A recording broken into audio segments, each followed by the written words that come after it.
Hey, we are in episode 4 of New York City Wrestling, um, Road to the Top. Um, we have our rules on our screen. I'm not going to read through them. Um, do have to mention though that one wrestler was let go. Devastating Dawn was let go. His stamina was 16 to like 22 range, and honestly, that is just so bad, and that can honestly create injuries and things. It was just best for me to let him go. Obviously, he was one that I wasn't gonna keep around anyways, but no use for him. He got to go. So we got four people, and then we should cut five or six if we got people to grow to bring in. So let's get to it with our first show. We'll show the creative end just to see what you guys are seeing, what I see on this end. Brutus Milano and Tennessee William are our top two wrestlers. No surprise there, considering he main evented two out of the last three shows. Brutus Milano, 31 years old, decent star presence, good charisma. Um, not really good charisma, no real good star quality. His basic skills are pretty decent, and that's about it. Um, and he's ripped heavyweight, so there's not really room to grow with him other than just like his basic skills get better. Then Tennessee William, uh, hopefully we keep him as long as we can, and if we make it to medium without being stealed away, so we can have him because he's only 31 years old, and he is a toned middleweight. So maybe if I talk him into getting a little bit better shape or getting a next size up, his star quality will go even higher. And then you can see his brawling, his hardcore, his psychology, his basic stats, his microphone, all pretty good.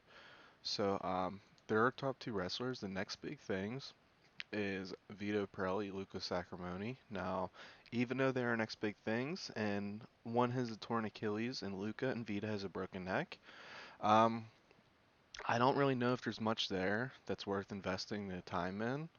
Um, Definitely a Vito. He has 100% heel motivation, and I just don't know where I can take him with being a muscular big heavyweight.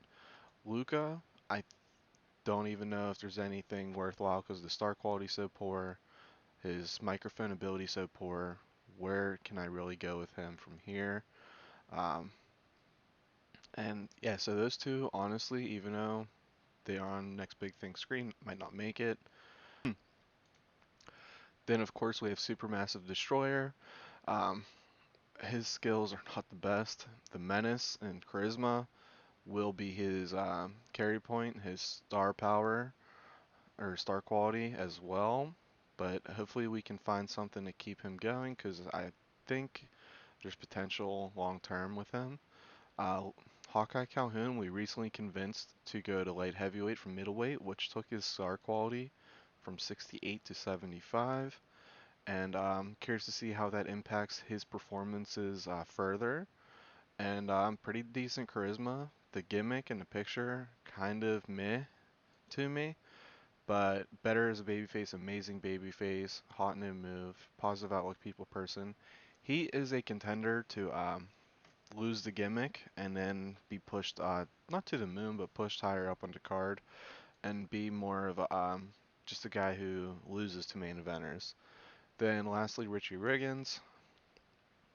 Again, kind of decent star quality, decent charisma, microphone acting. I would say he's a good mid card guy, so maybe he develops in a good main event guy. From talk to talk, Sadamio sticks out there.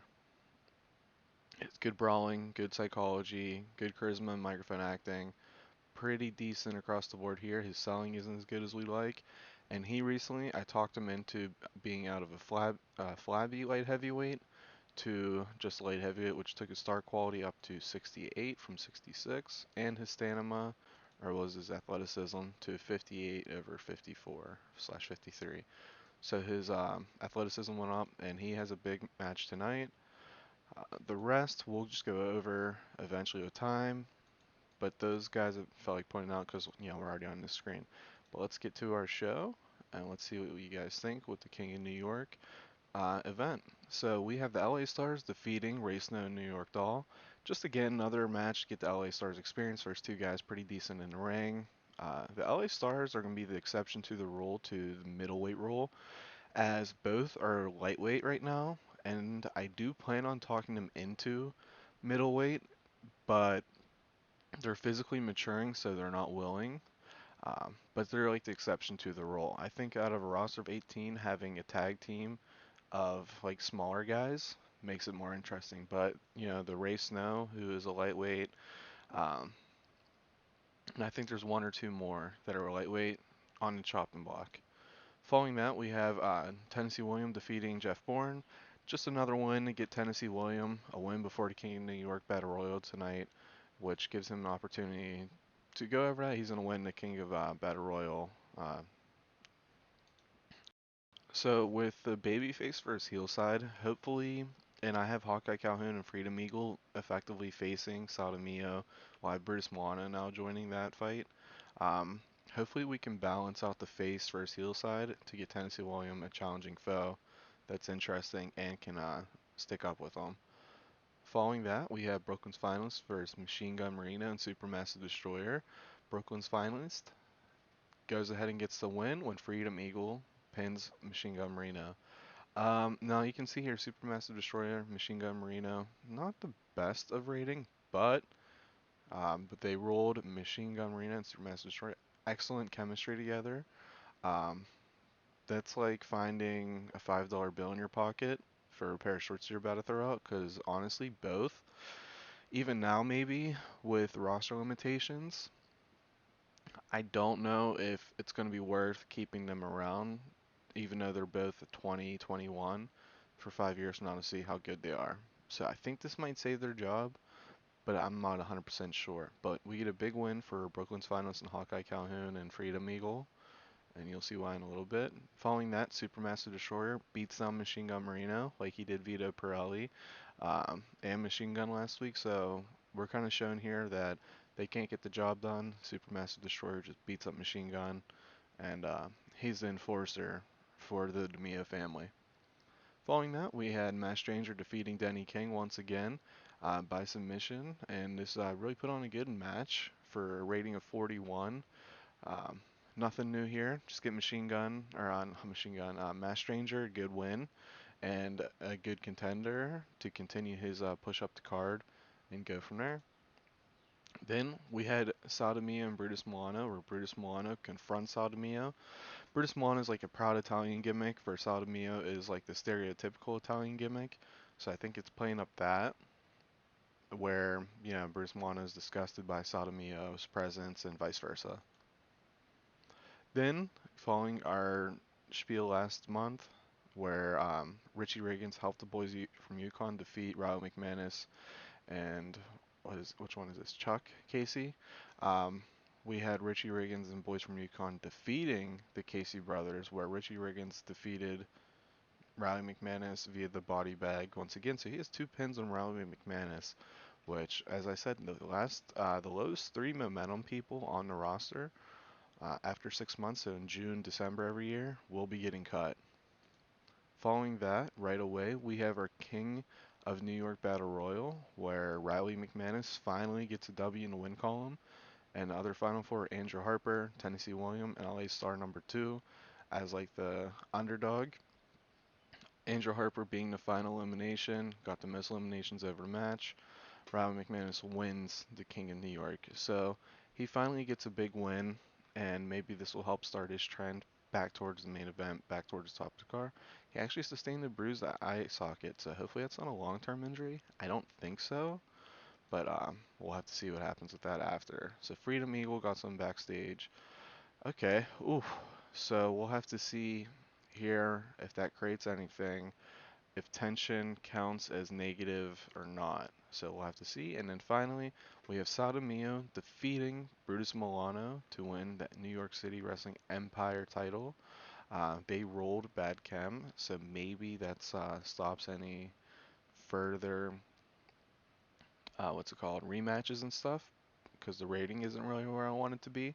But as I showed you guys with Brutus Milano, his ratings really just weren't there to for us to keep going further. So in regards to the show, what I'm gonna say we do is do Mass Stranger and then Riley McManus.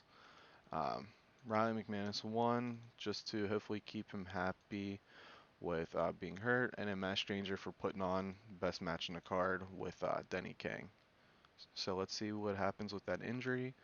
Uh, so on the screen we have Finley Faraday. He would be an absolute stud to have, but he's currently signed to I think BCG.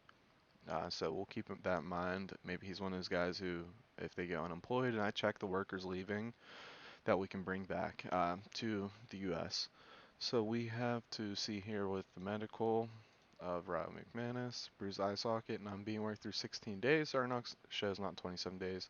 It's fine. So you can see here we made $826 last month. Um, the world is kind of going down, so with that, the sponsorship money's down. Um, so we'll have to see what comes from that. And we had to increase our production values significantly if you look from month to month to make it to Wrestle World. And in our size, we didn't go up a spot in Tri-State, which we want to hit that small by end of the year, I'd say. So we can then have 22 people on our roster instead of 18, because 18 people is going to be a little bit of a challenge. And let's see here, 16,000 people watched the show. Ryan McMahon's hurt, and then this is just showing Monty devastating Dawn. Tried talking him into it to see if he'll gain anything, but as you guys can see here, it is just not good. So I was like, all right, we just got to get rid of him. And then Hawkeye Calhoun. Now we need to sign a new referee as TCW took Michael Bull from us. And then we didn't get as many viewers as we did last month, but it is what it is. That's it for this show, and we got 2 more months to figure out who are the final 18 on our roster, or 17, and I sign somebody, and we'll go from there. And then Lucas Sacramone, is he going to stay, or is somebody going to go? But that's going to be it for this episode. Thank you guys for watching. Let's see what happens.